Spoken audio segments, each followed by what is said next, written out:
ಅವರಿಗೆ ಸರಿ ಸಮಾನವಾದ ನಾಯಕರು ಈಗ ಯಾರೂ ಇಲ್ಲ. ಇಡೀ ಹಿಂದೂಸ್ತಾನದಲ್ಲಿ ಮೋದಿಗೆ ಸರಿ ಸಮಾನವಾದ ನಾಯಕರು ಎಲ್ಲ. ನಾನು ಯಾರ ಬಗ್ಗೆ ಲಘುವಾಗಿ ಮಾತಾಡೋದಿಲ್ಲ, ನನ್ನ ಅನುಭವದಿಂದ ಮಾತಾಡ್ತೀನಿ. ಮೋದಿಯವರಿಗೆ ಸರಿಸಮಾನವಾದಂಥ ನಾಯಕರು ಯಾರು? ದಯಮಾಡಿ ಅನ್ಯತಾ ಭಾವನೆ ಮಾಡಬೇಡಿ. ನಾನು ಹಾಸನಕ್ಕೆ ಹೋಗ್ತಾ ಇದ್ದೀನಿ. ನಾಳೆ ಹಾಸನದಲ್ಲೂ ಪ್ರೆಸ್ ಮೀಟ್ ಮಾಡ್ತೀನಿ. ಅಲ್ಲೇ ಕೆಲವು ವಿಷಯ ಮಾತನಾಡ್ತೀನಿ. ಇವತ್ತಿನ ನನ್ನ ನಿಜವಾದ ಕಾರ್ಯಕ್ರಮ ಪ್ರಾರಂಭ ಆಗಿದೆ ಅಂತ ತಿಳ್ಕೊಂಡಿದ್ದೀನಿ.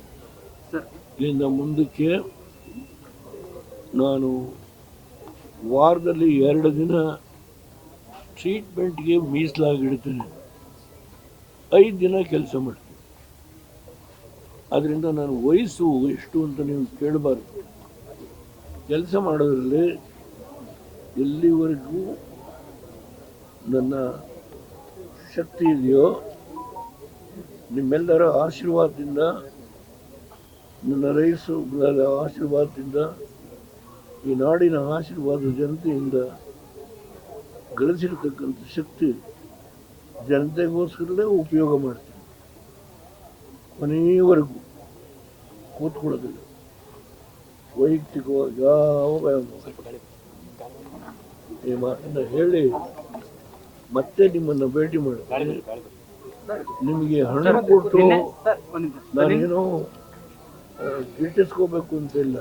1.5 ಗಂಟೆಯಿಂದ ಬಂದು ಕಾದು ನಮ್ಮ ರೈತರು ಬೆಳೆದಿರ್ತಕ್ಕಂಥ ಹಣ್ಣು ಇವತ್ತು ಅದಕ್ಕೆ ಬೆಲೆ ಇಲ್ಲ.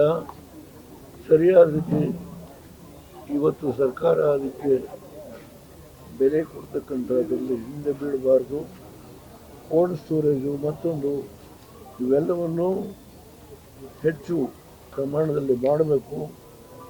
ಇದು ರೈತನಿಗೆ ನಾವು ಕೊಡ್ತಕ್ಕಂಥ ಒಂದು ಸಹಕಾರ ಅಷ್ಟೇ. ಅವನು ದುಡಿತಾನೆ, ಬಿಸಿಲಲ್ಲಿ ಬೆಳೀತಾನೆ. ಬೆಳೆದಕ್ಕೆ ಏನಾದ್ರು ಒಂದು ಬದುಕೋದಕ್ಕೆ, ಜೀವನಕ್ಕೊಂದು ಒಳ್ಳೆಯ ಬೆಲೆ ಬೇಕು ಅನ್ನೋದಷ್ಟೇ.